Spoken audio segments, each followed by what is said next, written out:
go to the template here, teacher directed accommodated modify lesson plan, and you should access this template. As you can see, you can start with pre-instruction and just provide the information that is in this section here. What I noticed is that some students might write standards just W21, whatever the standards that you want to identify. You have to actually spell it out here. So describe exactly what is that standard that you are going to address in this lesson. Don't just indicate with a letter or a number there. It is important that each of the lessons to have lesson objectives. You are required to write 3 lesson objectives. So these lesson objectives are for the whole class. So think as you have 20 students in your classroom, one of them has specific learning disability. These 3 lesson objectives have to be met by all students in your classroom, including the student with specific learning disability. So what is included in a lesson objective? As you can see here, each of the lesson objectives has to incorporate condition, student, behavior, and criteria. What does that really mean is that I have to know what is that you are using for the student to show that he actually or she met that objective. In this example here, the teacher is going to give a pencil and a paper with simple addition problems. To whom? The student, which is a first grade student. What is the student going to do? So what is the behavior?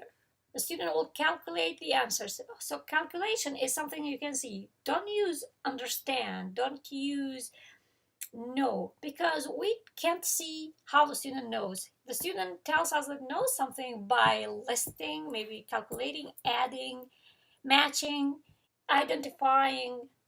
So these are the words, that actions that you can actually use for the student to show that is going to meet that learning objective. How well? Criteria. How well do I want my student to perform that skill? 80% accuracy. Maybe there are 10 problems, 8 out of 10. If the student meets that criteria, that is that you say that, okay, the student met that lesson objective. Same philosophy for other 2 objectives. Another part of this lesson is you have to address teacher, topic, context, instructional practices, and students that comprise your room. When you have components of planning here, you may look at this kind of guide as a guidance. So how well do you know the material? Don't use as bullet answering 1, 2, or 3 here, but use as a writing in a paragraph by answering these type of questions. Have you taught this material before? You can explain that. What is the knowledge that you have related to the topic? Do you have any resources? What are the resources that you have about the lesson? The same idea for topic, context, and students. But when it comes to students, because we have another student who has a specific learning disability, you have to talk about the whole class, like 19 other students that you have in a classroom. In addition, you have to also talk about the student who has specific learning disability. Don't be too general, or don't include anything that you have found in specific learning disability, because you have to accommodate for all those characteristics. If there are 7 characteristics, then you have to accommodate those 7 characteristics. But if you say reading, math, writing, these are all different areas. Be specific what might be in reading. So is there some problems with understanding, so comprehension, or is fluency? Is it maybe the student doesn't have attention span? What are some of the issues that you can address then when you are teaching your lesson? Same for the lesson pre-skills. Talk about pre-skills that all students in your classroom might need to be successful in what you're teaching. Is there, for example, for a student who, if you are teaching additions, do they need to recognize numbers? Do they have to have the skills of writing or using computers or using calculators? Something like this. Instructional materials. The whole class you are teaching the whole class and you're using these materials. Is there anything else in addition to what you're using for the whole class that you're going to use for accommodating the student with specific learning disability or for teaching those skills? It might be there an iPad that you'll use, or might be a graphic organizer, or anything of sort. Introduction. This part is now your instruction. You are in a classroom, you are teaching, so how you are going to start the lesson.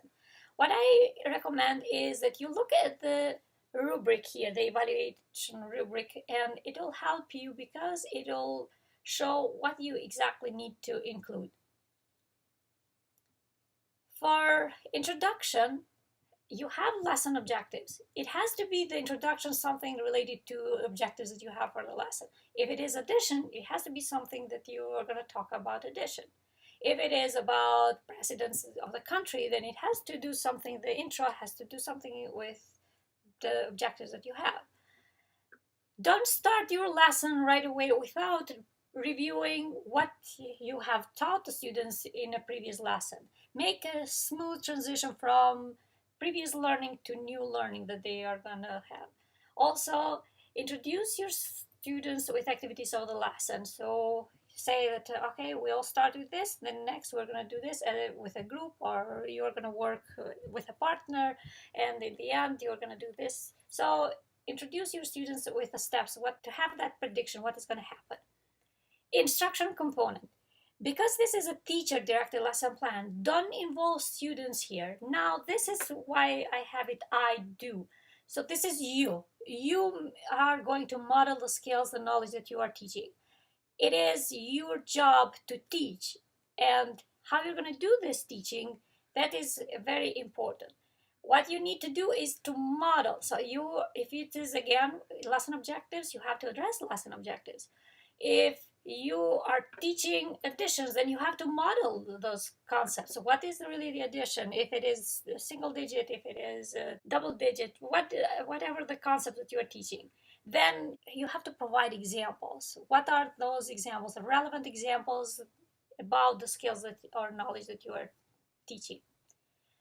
For the student with specific learning disability, they are in a classroom. They are going to hear and see and simply be there when you're instructing. But are they going to benefit the same way as the rest of the class? Maybe if they don't have the attention span, or if they can't read, or if they can't see, does that mean that they are going to benefit the same way? If not, depends on the characteristics that you indicated there, then you have to make accommodations.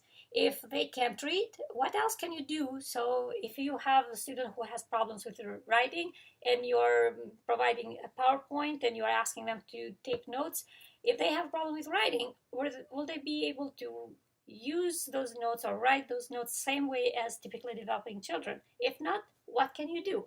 Make those accommodations here. Same for guided practice. This is for the whole class. Now, is there anything else that you can do in addition to what you're doing here, so the student is not going to get overwhelmed and it's going to be successful same way?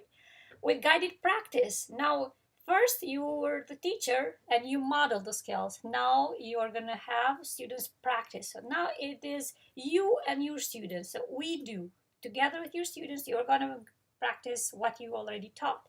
Provide feedback. If the students know the skills, then provide that positive feedback. If the students have more like a misconception, then provide feedback to correct those misconceptions. Give those examples as if that is going to happen. In all sections, use the language as if you are in front of your students and you're talking to your students.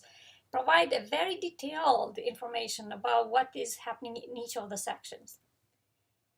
Summarize the lesson. When you summarize the lesson, look at here the evaluation rubric. So exactly tell us how you are going to end the lesson, how you are going to conclude the lesson, and review the concepts. Don't just say, okay, we are done. Review what you taught in that lesson and set the stage for the next lesson. If it is, let's say, additions, then you can talk about how important it is, this skill, for the next lesson, because they're going to do something that is related to the skills in the lesson that you taught.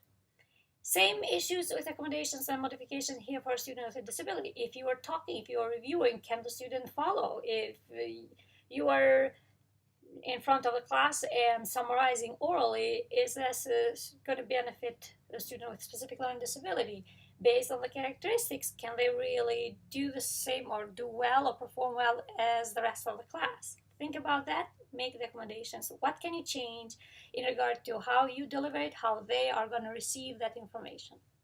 Independent practice. You modeled the skills, you practiced with your students, you summarize a lesson. Now give them a chance to practice what you taught. This is independently, the students are going to practice the skills or the knowledge that you taught. So that's why it is you do. So if you are leaving them to practice independently, what is exactly that is going to benefit that student? Is it going to be the same activity as the rest of the class, or based on the characteristics? Maybe you have to change something, you have to modify something, you have to provide for the student something that is going to benefit greatly, and they're going to perform well because they already met those needs. With a curriculum-based assessment, again, refer to the evaluation rubric. What is the evaluation rubric telling you? So you can see here that we need to address the lesson objectives, because the assessment has to show that you actually met the criteria, that okay, somebody gets an A. Why somebody gets an A and somebody gets a B? If you have a criteria there 80% or 8 out of 10 addition problems have to be solved accurately, that means that if somebody got a 7 out of 10, what is really that going to tell you? How you're going to do, explain exactly the direction, the administration directions, how you're going to do that assessment, and also the scoring mechanism. So if it is, for example, a quiz, how you're going to evaluate that, or any other work, what is the score mechanism? Who gets A, who gets B, who gets C? And also for the accommodations for the student with a disability, so what is exactly that the student needs? Maybe the student doesn't have the ability to read at the same level as peers.